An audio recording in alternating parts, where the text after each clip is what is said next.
Kamusta sa inyong lahat at welcome sa High Talk Podcast. Kayo ay nakikinig ngayon sa aming espesyal na serye na pinamagatang Beyond the High, The Hidden Dangers of Chemsex o sa Filipino-Tagalog version ay Lampas sa Sarap, ang nakatagong panganib ng chemsex. Sa episode natin ngayon, Lampas sa Sarap, ang nakatagong panganib ng chemsex, Part 2, magiging medyo mas akademiko ang ating usapan. Gagamit tayo ng mga bagong estadistika, ulat mula sa public health, at mga pag-aaral na nirepaso ng mga eksperto. Maaaring seryoso pakinggan, pero simple lang ang ating layunin, tulungan tayong lahat na mas malinaw na maintindihan ang chemsex nang walang paghusga, para mapag-usapan ito ng may malasakit at kumpiyansa. Ano nga ba ang mga tatalakayin natin ngayon? 3 chemsex, pagkakakilanlan, sexualidad at pagnanasa. Paano nakaugnay ang chemsex sa self-image, pagpapahayag ng sexualidad at paghahanap ng kasiyahan? 4 chemsex addiction, physical at mental na aspeto ng kalusugan. Ano ang sinasabi ng mga pag-aaral tungkol sa dependency, withdrawal at mga dynamics ng mental health? 5 mga uso sa chemsex, pangkalahatang pagsusuri sa Thailand at sa buong mundo. Saan ito mas mabilis na lumalaganap, anong mga substance ang pinakakaraniwan, at ano ang ipinapakita ng mga pinakahuling datos? Handa na ba kayo? Tara na't sabay-sabay tayong sumisid sa usapang ito. 3 chemsex, pagkakakilanlan, sexualidad at pagnanasa. Ang paggamit ng droga sa chemsex ay hindi lamang nakatuon sa pisikal na sensasyon. Mas malalim pa itong pumapasok sa paggalugad ng sariling pagkakakilanlan, sexualidad at mga emosyonal na pangangailangan. Ang pakikilahok dito ay kadalasang may kasamang masalimuot na aspeto ng psikolohikal at panlipunan, at kung minsan ay nagsisilbing pagtakas mula sa araw-araw na hamon gaya ng stress, kalungkutan o pagtanggi ng lipunan. Mahahalagang salik na may kaugnayan sa pagkakakilanlan at sexual na paggalugad. Pag-iwas sa stress at bigat ng damdamin. Para sa ilan, nagsisilbing mekanismo ng pagtakas ang chemsex. Ang pagbabagong dulot ng droga ay nagiging pansamantalang kanlungan laban sa kalungkutan, pagkabalisa o pag-iisa. Sa ganitong espasyo, maaari nilang maramdaman ang kapangyarihan at kalayaan at magkaroon ng karanasang sexual na hindi nila basta-basta nararanasan. 2 paghahanap ng mas matinding ligaya at kasiyahan. Ang mga stimulan tulad ng yini o methamphetamine ay kayang magpalakas ng sexual arousal at magpahaba ng aktibidad. Sa kabila ng kilalang panganib, marami pa rin ang naghahanap ng masidhing kasiyahan na dulot ng mga substansyang ito, at inilalarawan ito bilang mas malalim, mas matindi, at mas kasiya siya kumpara sa karaniwang pakikipagtalik. 3 pagpapatibay at paggalugad ng sexual na identidad. Para sa mga taong may iba't ibang sexual na oryentasyon at identidad ng kasarian, ang chemsex ay maaaring magsilbing ligtas na espasyo na walang paghusga mula sa lipunan. Sa loob nito, mas nararamdaman nilang tinatanggap, ninanais, at kinikilala na siyang nagpapalakas ng tiwala sa sarili at nagtataguyod ng damdamin ng pagiging kabilang. 4 pagdiskubre ng mga bagong pagnanasa. Ang epekto ng droga gaya ng methamphetamine at nini ay maaaring magpalakas ng pagnanasa at kuryosidad. Maraming kalahok ang nagulat na natuklasan nila ang mga bagong pantasya, fetish, o aspeto ng kanilang sexualidad na dati ay hindi nila kinikilala. Maaari nitong baguhin ang kanilang pananaw tungkol sa sarili at sa kanilang katawan. 5 pagtugon sa stigma at pagtanggi. Nanatiling isa sa pinakamalakas na puwersa ang stigma sa lipunan na nagtutulak sa chemsex. Para sa ilan, ito ay nagiging alternatibong komunidad kung saan maaari nilang ipahayag ang sarili nang walang takot sa pagtanggi mula sa pamilya, kaibigan o lipunan. Ang ganitong pakiramdam ng ligtas na espasyo ay nagiging mahalagang pinagmumulan ng ginhawang psikolohikal. 6 pagbuo ng pagiging malapit at emosyonal na koneksyon. Ang mga droga gaya ng iri at nini ay nagpapababa ng inhibisyon at nagpapalakas ng pakiramdam ng pagiging malapit. Sa chemsex, may mga kalahok na nakakahanap ng malalalim, bagamat madalas panandalian, na koneksyon sa iba. Kahit hindi matatag, ang mga ugnayang ito ay maaaring pansamantalang magbigay ginhawa laban sa kalungkutan at pakiramdam ng pagiging hindi nakikita. 7 pagharap sa damdamin ng kakulangan. Ayon sa pananaliksik ni Jaspal, 2022, ang chemsex ay maaaring magsilbing panangga laban sa pakiramdam ng kawalang halaga o hindi pagiging kanais-nais. Ang pakikipagtalik habang nasa impluwensya ng droga ay nagbibigay daan upang maramdaman ng tao na siya ay mahalaga at ninanais na siyang kabaligtaran ng mga karanasan ng pagtanggi sa ibang bahagi ng kanilang buhay. 8. Ang papel ng komunidad at pagiging kabilang. Higit pa sa personal na karanasan, ang chemsex ay maaaring tingnan bilang kolektibong gawain.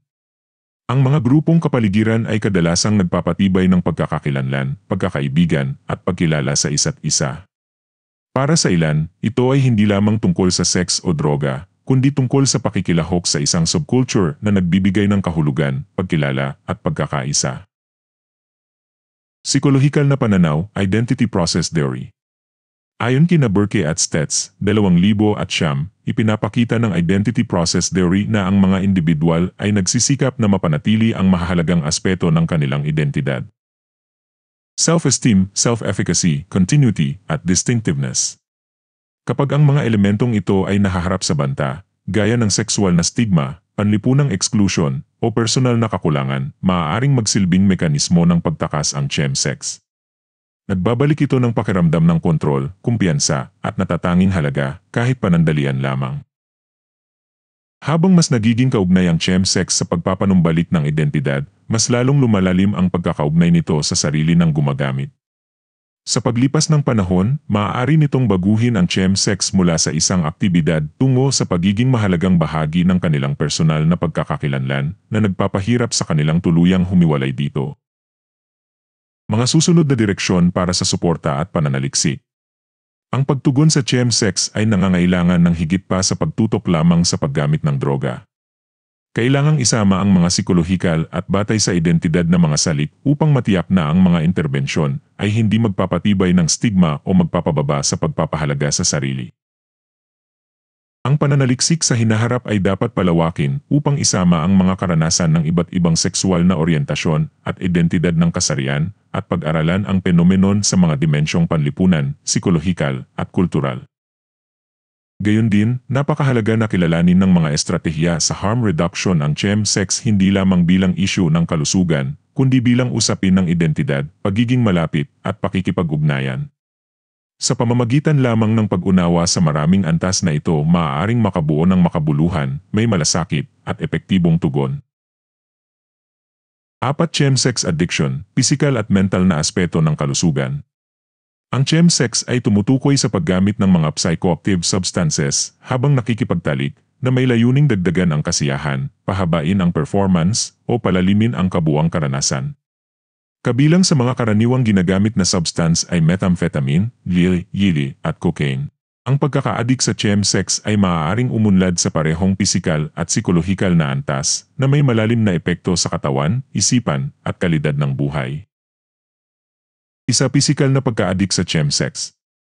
Ang pisikal na pagka-addict ay nangyayari kapag ang katawan ay nasanay at umasa sa droga upang makamit ang kasiyahang sexual o mapanatili ang pakiramdam ng ligaya sa araw-araw.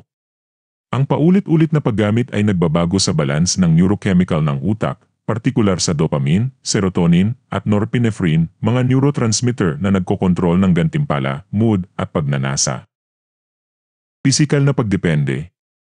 Kapag patuloy na gumagamit, nangangailangan ang katawan ng mas mataas na dosis o mas madalas na paggamit ng droga upang marating ang parehong antas ng arousal. Kung walang droga, madalas nilang maramdaman ang kakulangan sa sexual na kasiyahan at hirap makamit ito sa normal na paraan. Mga sintomas ng withdrawal. Ang pagtigil sa paggamit ng droga ay maaaring magdulot ng iritabilidad, pagkabalisa, hirap makatulog, pagkapagod, o pagbaba ng libido. Madalas, ang hindi kaaya-ayang sintomas na ito ang nagtutulak sa kanila upang muling bumalik sa droga para maibsan ang bigat at muling maranasan ang kasiyahan.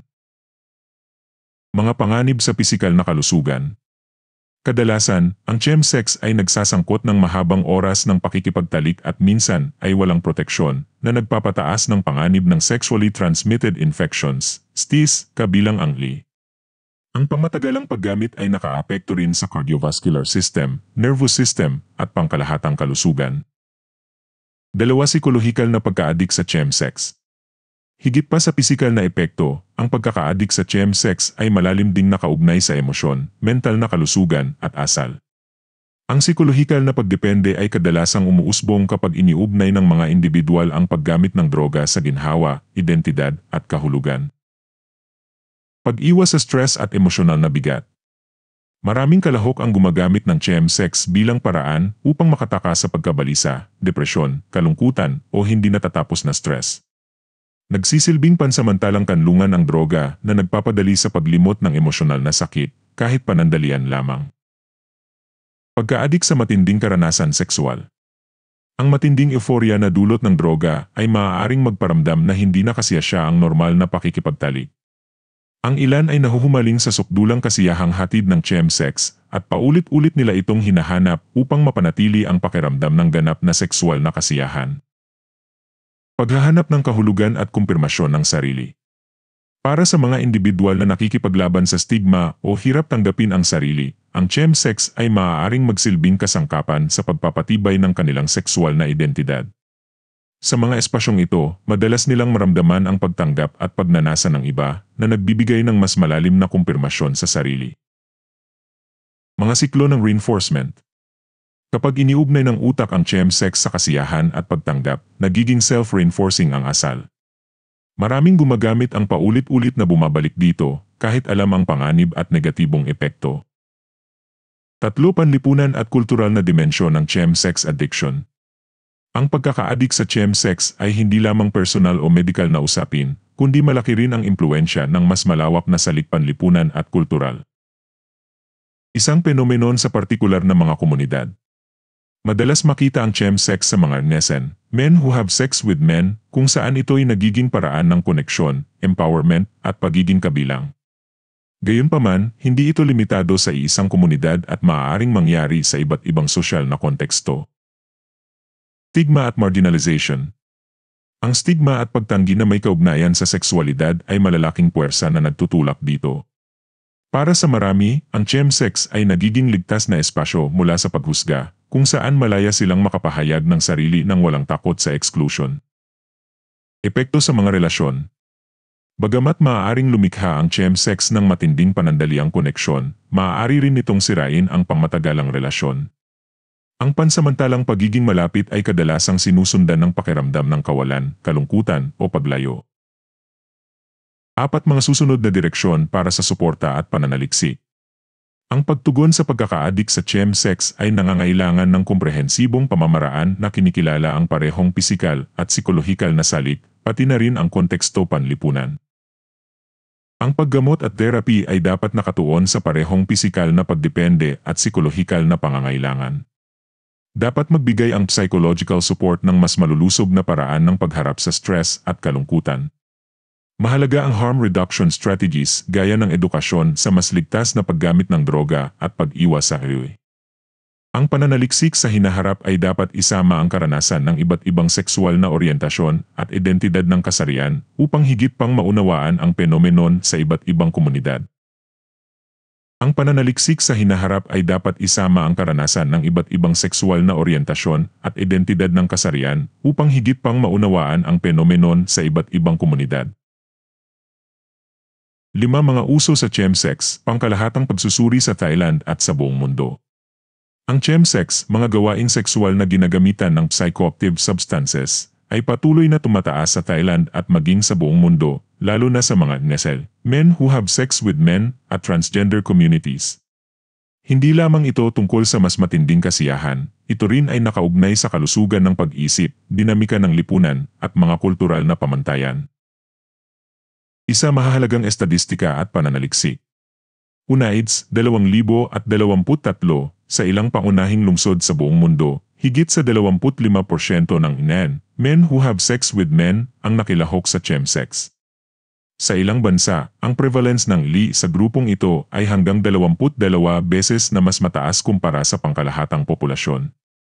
Itinuturing ng WEA ang chemsex bilang isa sa pangunahing salik na nagtutulak sa panganib ng transmisyon ng LI at hepatitis C.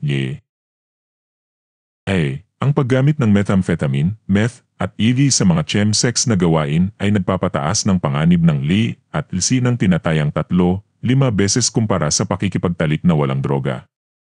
2022 sa kanluran at gitnang Europa, malaking bahagi ng mga bagong kaso ng Lee sa Nahen, men who have sex with men, ay may kaugnayan sa chemsex, partikular sa mga hotspot gaya ng London, Berlin at Madrid.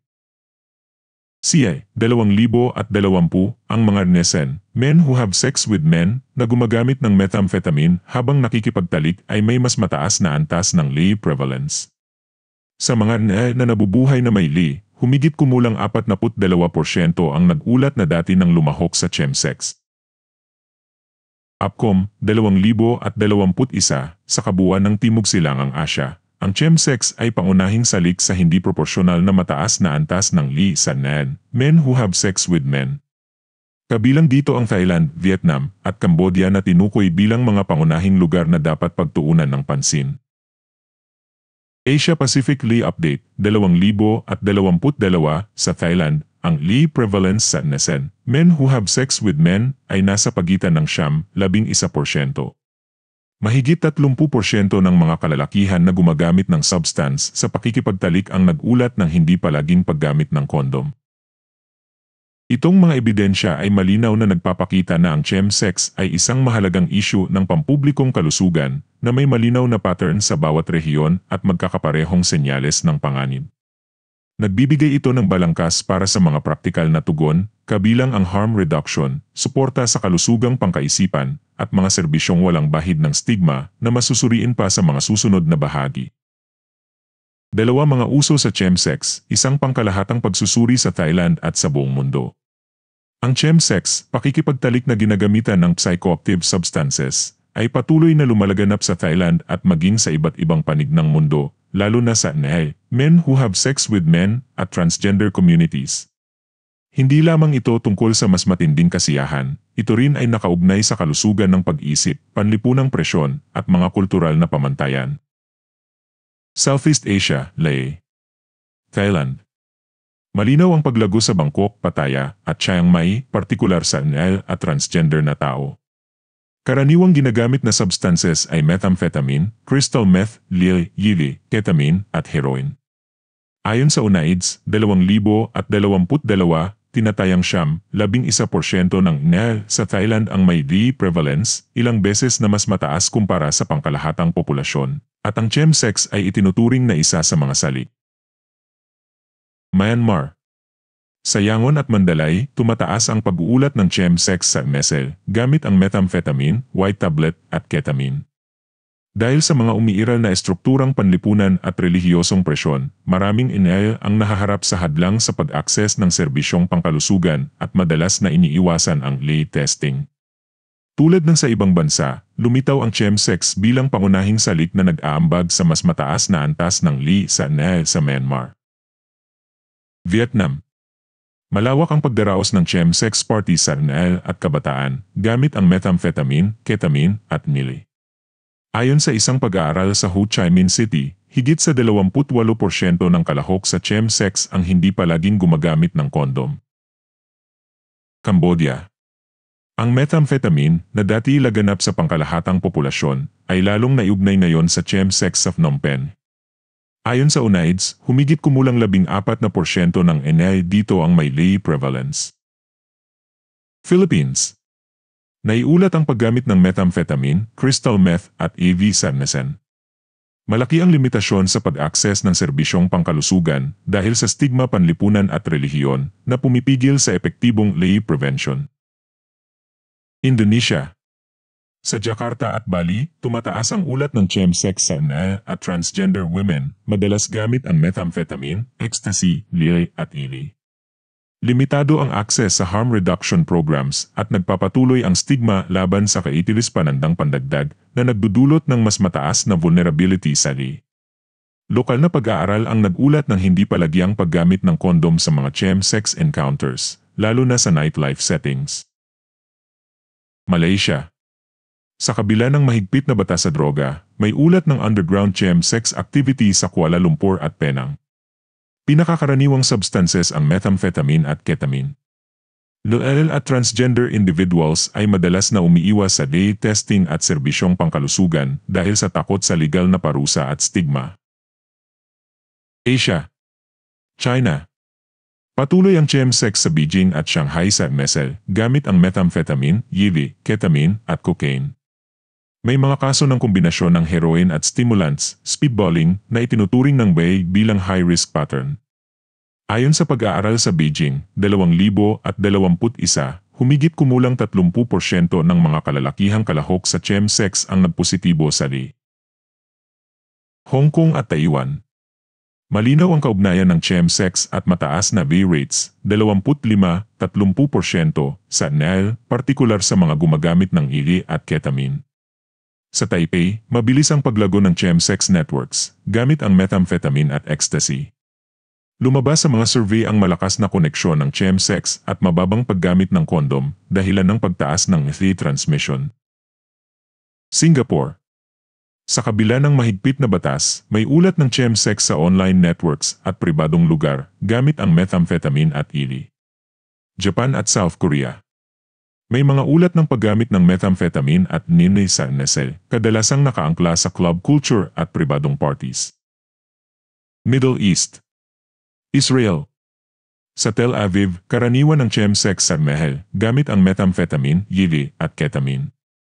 Lokal na pag-aaral ang nagsabing malaking bahagi ng INEA na may liw ay may kasaysayan ng chemsex. Lebanon. Sa kabila ng matinding stigma, naiulat ang chemsex sa INEA at transgender communities sa Beirut gamit ang methamphetamine at nili. Gulf States, Saudi Arabia, Qatar, Liye, Kuwait, Bahrain, Oman. May mga ulat ng underground chemsex sa INEA at migrant workers gamit ang methamphetamine at ili. Iran. Naiulat ng mga ini ang malawak na paggamit ng methamphetamine sa kabataang lalaki na may ilang kaugnayan sa chemsex networks sa NSN. Europe. United Kingdom. London ang pangunahing hotspot ng chemsex sa Europa sa NSE gamit ang methamphetamine, ili at methadone. Ayon sa mga pag-aaral, hanggang 5 beses na mas mataas ang panganib ng li ng mga kalahok kumpara sa hindi kalahok. Germany at Netherlands. Malakas ang impluensya ng club culture at sex parties na nagpapanatili ng chemsex visibility gamit ang methamphetamine, li at cocaine. Eastern Europe. May mga ulat mula sa Warsaw at Budapest tungkol sa chemsex sa NSL, bagaman limitado pa ang detalyadong datos. North America. United States. Naiulat sa New York, Los Angeles, at San Francisco ang chemsex sa NSL gamit ang methamphetamine, ili at cocaine. Ayon sa CIA, 2020, 42% ng inay na may li ay may kasaysayan ng chemsex. Canada. Sa Toronto at Vancouver, tumataas ang paggamit ng methamphetamine at nini sa NSL na may kasamang mas mataas na sexual health risks. Mexico. Sa Mexico City, dumadami ang chemsex parties sa NSL at transgender communities.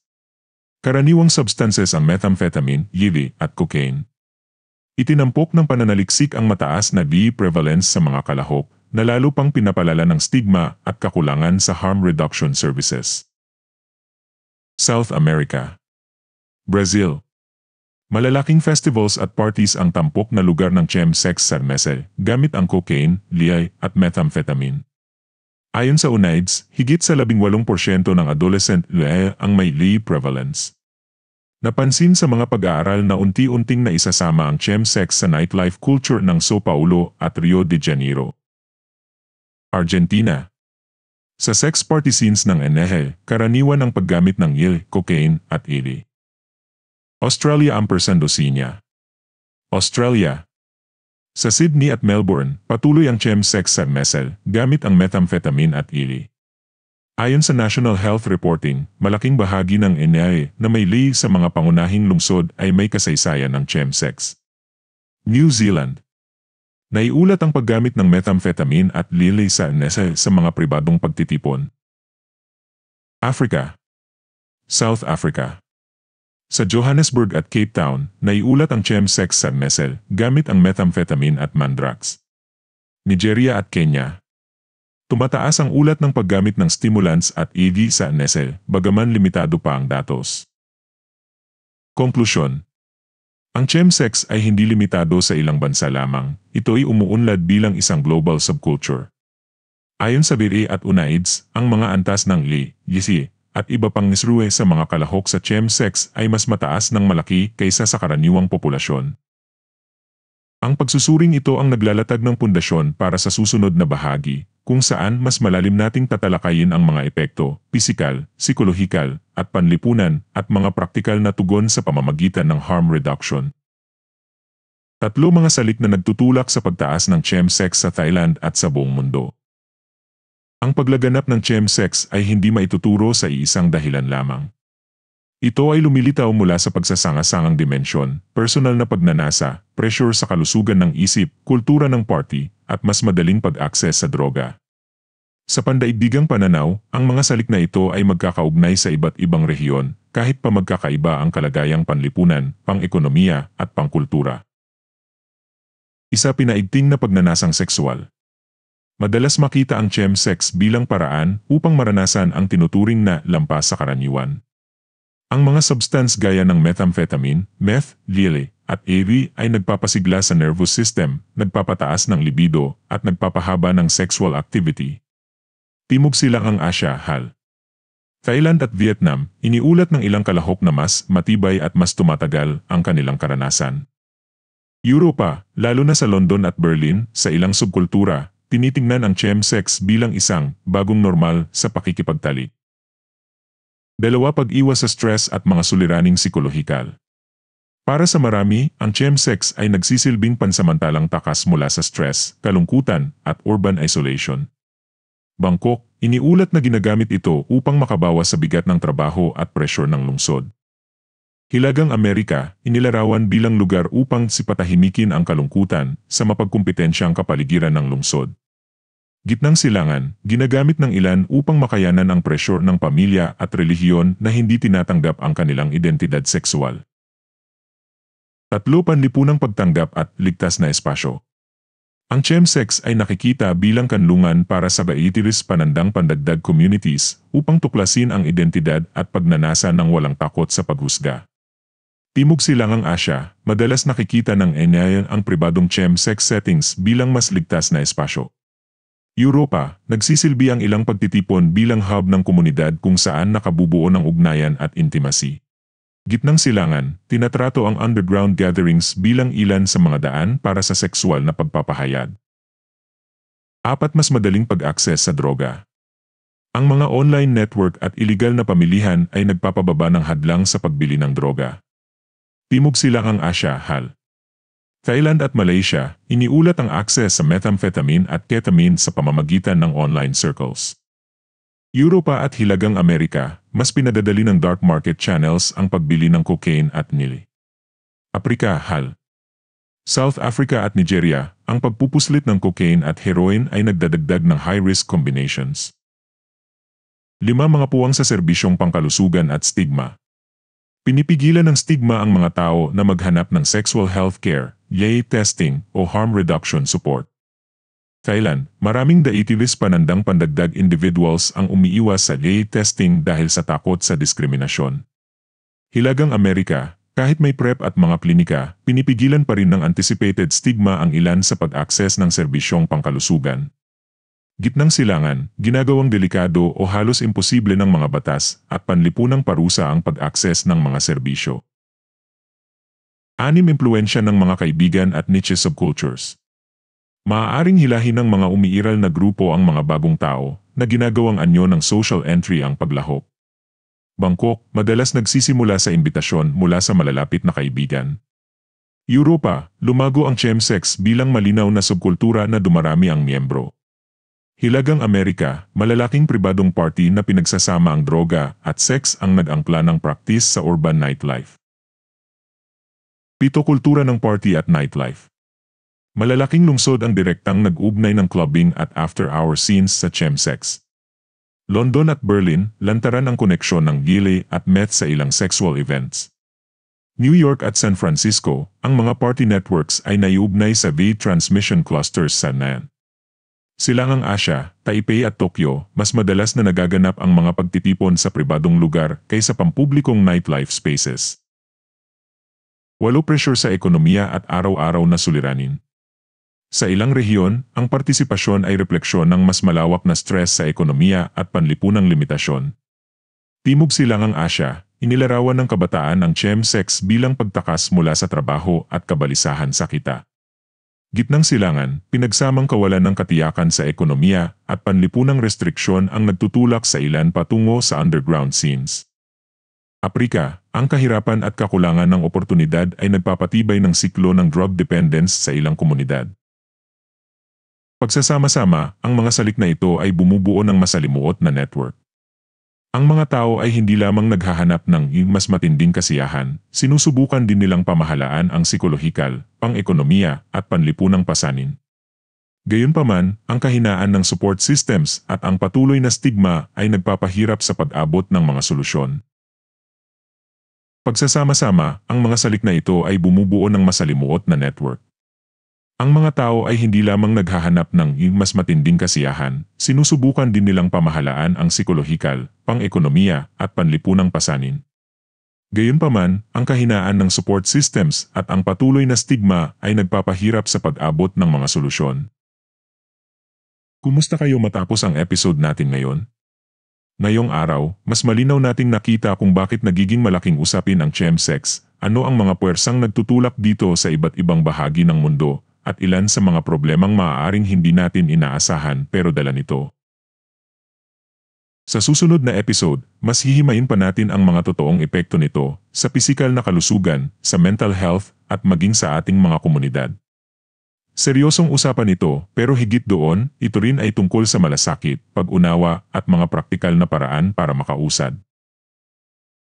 Bago kayo umalis, huwag kalimutang mag-follow o mag-subscribe at itap ang bell icon sa Fong Wehicol para hindi ninyo ma-miss ang aming susunod na update.